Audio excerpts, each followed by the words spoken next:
Good morning, everybody. Welcome to the session, Breathe Deeply Anywhere, Focus on Airway Clearance. My name is Miguel Goncalves from Porto University. It's my great pleasure to share this session together with Roy Sprooten from Maastricht. And we have two very interesting lectures this morning to give you some energy for the morning.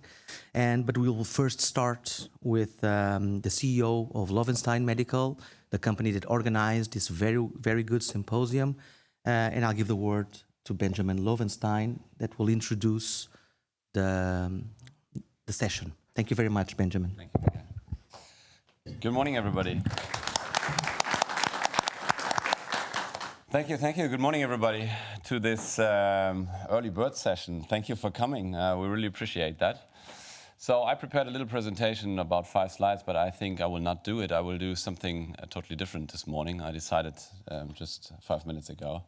So I want to ask you a question coming here. So what do you think, what are we here for today? And what are we here for on ERS? So why do we go to ERS? Why are all of you coming to ERS for a couple of days, taking the travel, visiting Amsterdam? I asked myself this question. Every year we go to ERS to exchange, right? To discuss topics, to get some news, to get, new stuff, to get interesting things to learn. At the end of the day, I think we have to remind ourselves that we are nevertheless living in a bubble because, all of us are going every year to a nice congress in a nice European city. We are living in a nice hotel. We are seeing great sessions with great speakers, with a great chair. So thank you for hosting it. At the end of the day, we are discussing lots of topics, but the question is how can we get those topics out into the world, right? And I think this is still one of the biggest problems we have in respiratory care, that theoretically we know a lot, but we are not getting it fast into practice. So I think we have to invest more to bring it into practice. Such a session for sure is an approach to bring knowledge to people. And we are very happy to host a session about airway clearance because on the program there's not much about airway clearance, right? So it is a very important topic. And since our company has the philosophy to always think holistic, and I mean, this is no secret in respiratory care that we have to think holistic to treat patients, right? Respiratory care is not only ventilation, it's a couple of different therapies and stuff you have to do to treat a patient to make his life easier, to make it better for him, to make it easier for him. And still, I think we have lots of room and potential to bring this into practice. A holistic treatment of the patient is still in many cases not done in practice. So I'm very happy to host this session. Thank you for coming, great speakers today, to give us this holistic view of a treatment of a patient. And I strongly believe that we have to do more to bring this everywhere into practice, because when I'm traveling a lot in the world, I still see that in lots of areas, this knowledge is not available, unfortunately. So we have great products, we have great knowledge, we have great, sessions, we have great therapy options, but the patient doesn't get it. So let's think about how to get such a topic like airway clearance closer to the people outside. I think this is very important. Thank you very much and have a nice session. Thank you for coming today. They told me I have to click through the presentation, which I didn't do. And then to go to the next, yes. Thank you, Benjamin. So we'll start with the next speaker, Professor Tiina Andersen. She's a full professor in Norway. And she has done a lot of contribution in the last years on mechanical insufflation, exsufflation, and she'll give us a lecture on how can upper air response be detected on MIE device. Thank you very much, Tiina, for joining us and to share your knowledge. Thank you, Miguel. You had a very nice start for this. So thank you for inviting. Thank you for having this session with focus in airway clearance. I'm part of the upper airway research group in Bergen, where we are very focused in larynx as a respiratory organ. And our older professors a couple of years ago said, larynx is really the most important opening in the body. So in your holistic world, this is a small piece, but a very important one. Okay, so I have get some consultation fees from a few companies. Okay, we know, since you are here, I suppose you are working with neuromuscular patients, ALS patients maybe also, and we know that NIV and MIE, mechanical insufflation, exsufflation, can be challenging in this group of patients to improve their ventilation or improve their cough. And since it's with bulbar symptoms, which the bulbar area which affects the jaw, the lips, pharynx, larynx, we can think about this is related to the upper airways. And more than 20 years ago, Jesus Sancho from Valencia had a study where they had a hypothesis that it's the negative pressures with mechanical assisted cough that is challenging the patient's success. And they took a CT scan in baseline and during this negative pressure, and they showed that in bulbar patient, it was a bigger collapse as they described. Okay, taking this knowledge with us, we thought, okay, maybe it's then safe to just give them insufflation and then manually assisted cough. But it wasn't like that in clinics. And then I met our research group who thinks that larynx is very important, and they had a setup where they could visualize the upper airways, where they also have at the same time an external video camera. And that gave us opportunity to detect what happens in upper airway during this dynamic treatment of MIE. And here you see our first bulbar ALS patient. When we apply the positive pressure on the neck, on the green side, the larynx is closing. And when we switch to the negative pressure on the orange side, it's quite narrow. So this was quite opposite than that Sancho found. But so larynx is a valve. If something is threatening the lungs, it will close. And in these bulbar patients where the neurology is disturbed, it closes. It doesn't get, patients doesn't get air inside. And this also happens in. It can happen immediately or during the 2 seconds of insufflation in this study.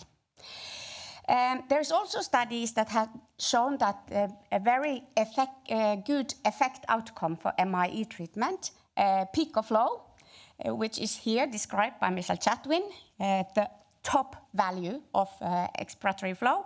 It's not increased in ALS patients with MIE treatment. And just be aware that the peak of flow, it's very good effect outcome, but it happens very, very short time. And it occurs very, very rapidly after we change to the exsufflation. So lots of things happens also during the longer exsufflation time. So we try to focus in my speak, can we use waveforms of the MIE devices that are now more and more available for us clinicians to detect these upper airway responses.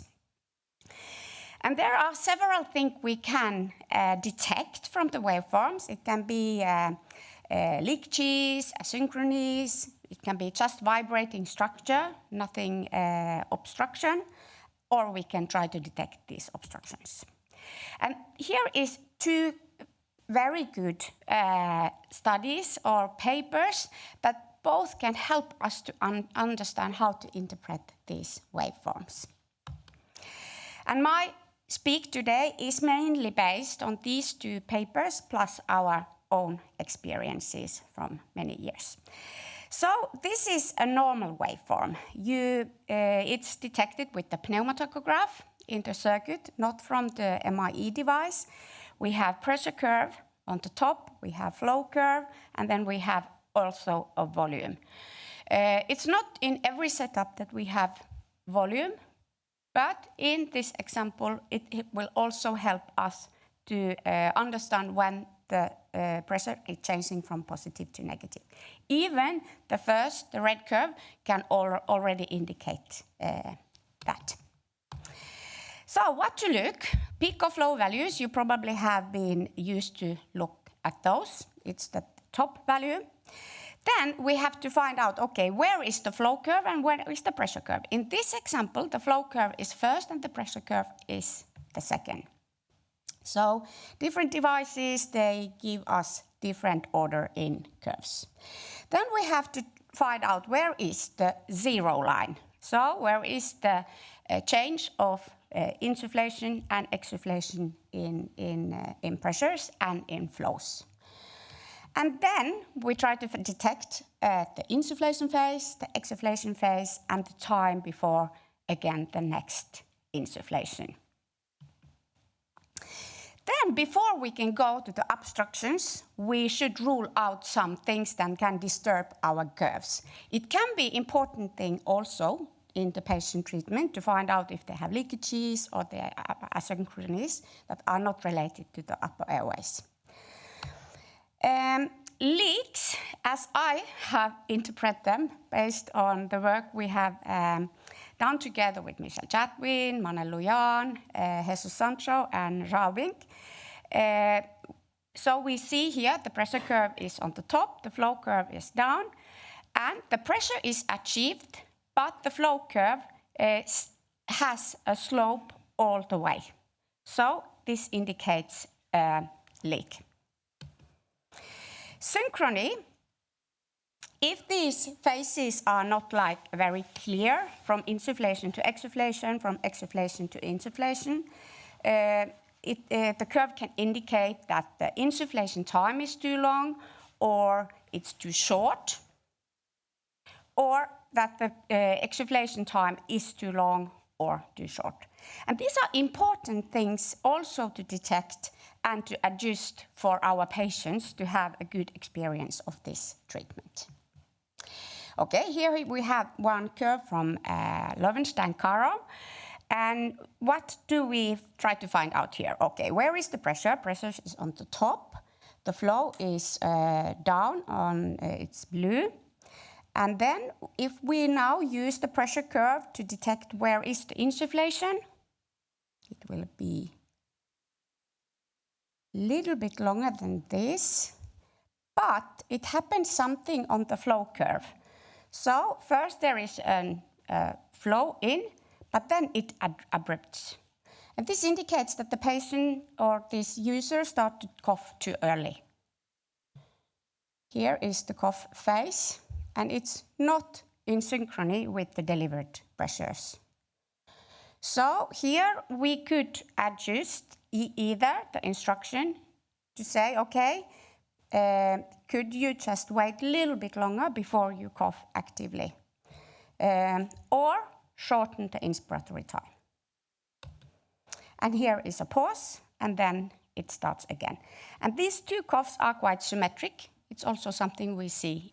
Is there a pattern, or is it changing during the treatment? Okay, this is pictures from Jesus Sancho. He has examined several ALS patients. And again, what is here now on the blue background, it's the exsufflation.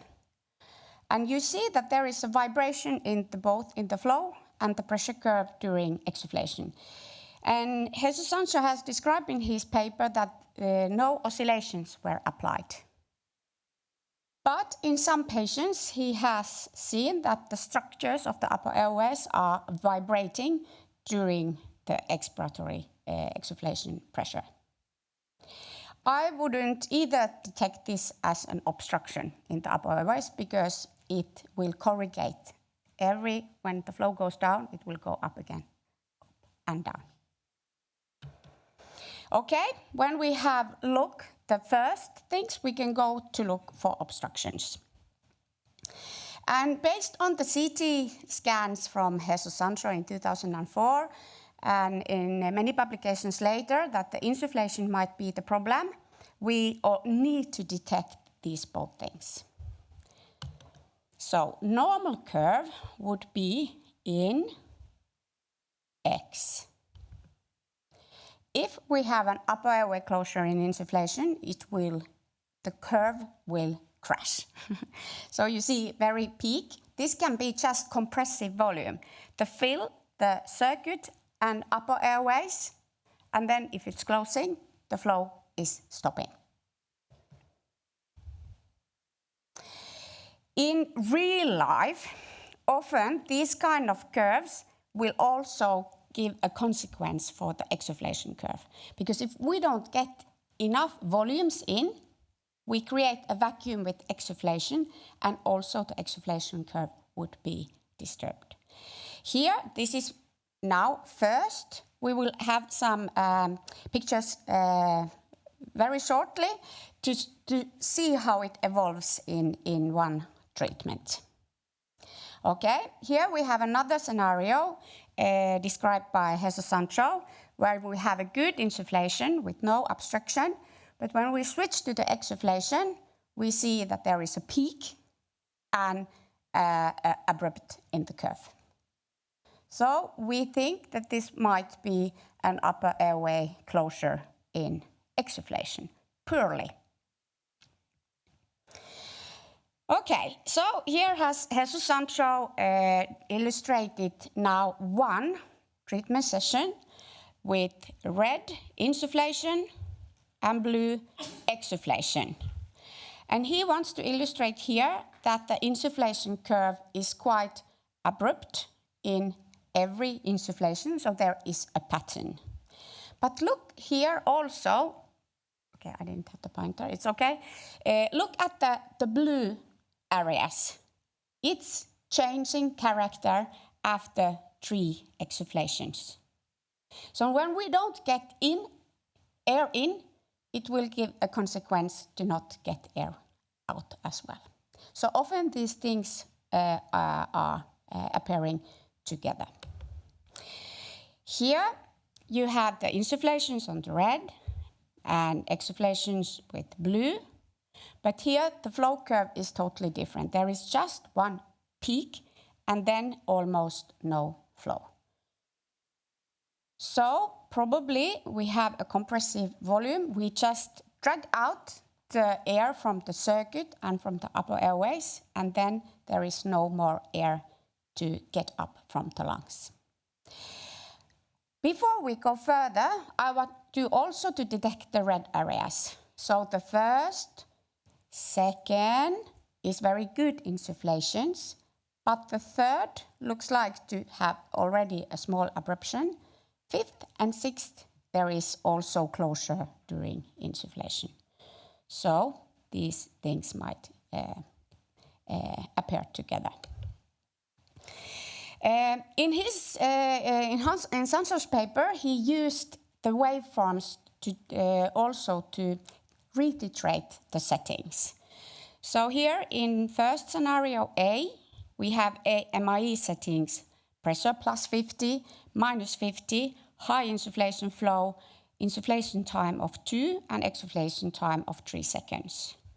We see that insufflation curve, flow curve, which is on the top, is already a little bit abrupted. The exsufflation curve, there is that peak, which indicates the compressive volume, and then there is some flow, but it's not perfect. When he changed the settings, delivering only 25 centimeters of water positive pressure and minus 40 negative, he kept the high flow, insufflation time of 1 second and exsufflation time of 3 seconds.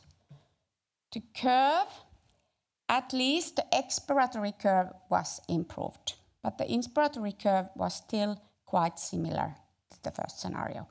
Here I would maybe go even further and also try to reduce the insufflation flow, meaning that we increase the rise time. So the device will use longer time to achieve the set pressure, which is not that vigorous for the upper airways to close. Okay, agree? Good. And this kind of approach can also be used in other patients than ALS patients. This is a case report we made of one SMA1 girl, where we had waveforms from the device, and we had visualization of the upper airways because this child was struggling to use the MIE device. And we changed the settings. We reduced both insufflation pressure and increased the rise time. A group from France with Mathieu Lacombe published this study a few years ago, where they only described the exsufflation curves. They also took some other measurements which are possible to calculate if you have a pneumotachograph and a software program.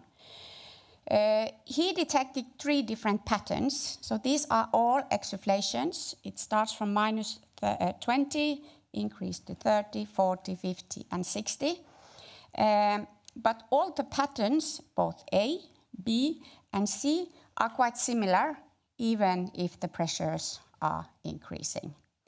He also measured something called effective cough volume, which is the volume we exhale above the limit of peak of flow of 180 liters per minute.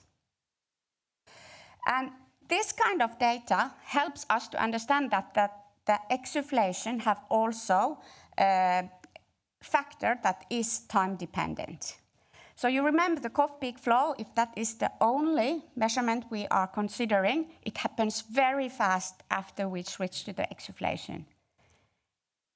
And if we only use that, we just need very, very, very short exsufflation. But the upper airways are dynamic, and during the exsufflation, like here, we can try to get more air out, more flow over a longer time. If there is this kind of dip in this flow curve, Mathieu Lacombe also described that this will also indicate a closure obstruction in the upper airway. Thank you for your attention.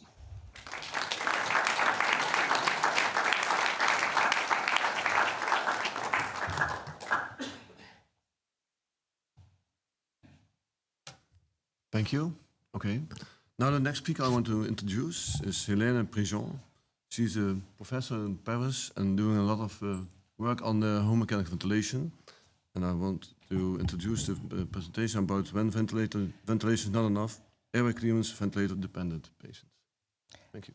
Thank you very much, and thank you for inviting me to speak about this topic. And this will be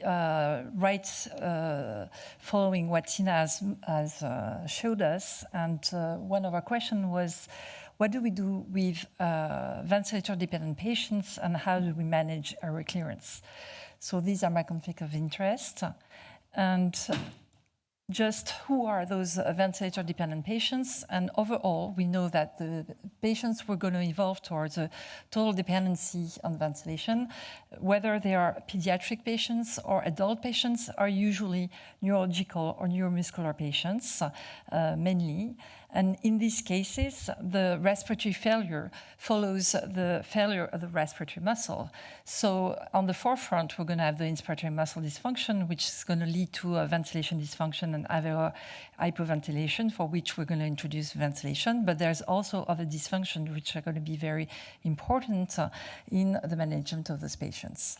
And if we just focus on the inspiratory muscle dysfunction, what we're going to have is this imbalance between the respiratory load and the muscles, which is going to lead the patient towards restrictive respiratory failure with hypoventilation, which can increase over time and worsen over time, either because of acute events increasing the respiratory load, or the disease evolution with a continuing decrease in muscle strength, the association also of thoracic and spine deformation, and eventually also weight gain in those patients. And we know that these patients might evolve progressively towards a very severe disease. and which is classically described as this, with first sleep disordered breathing, which is going to require ventilation during nighttime, but then the evolution of the respiratory failure towards daytime, which is going to lead us to introduce daytime ventilation. And this is related to the weakness of the muscle. The weaker they are, the lower is the vital capacity, the more dependent the patients are going to become on the ventilation. But this is only one aspect of their respiratory failure. And another aspect which is quite important is the dysfunction of the airway clearance with the cough dysfunction, which is going to impair the patient's prognostic and survival. And it's mainly, we think of expiratory muscle, but what we have to remember is that to cough, we need all our respiratory muscle, because we're going to do an increase insufflation when we cough, like just demonstrated by you. Thank you very much.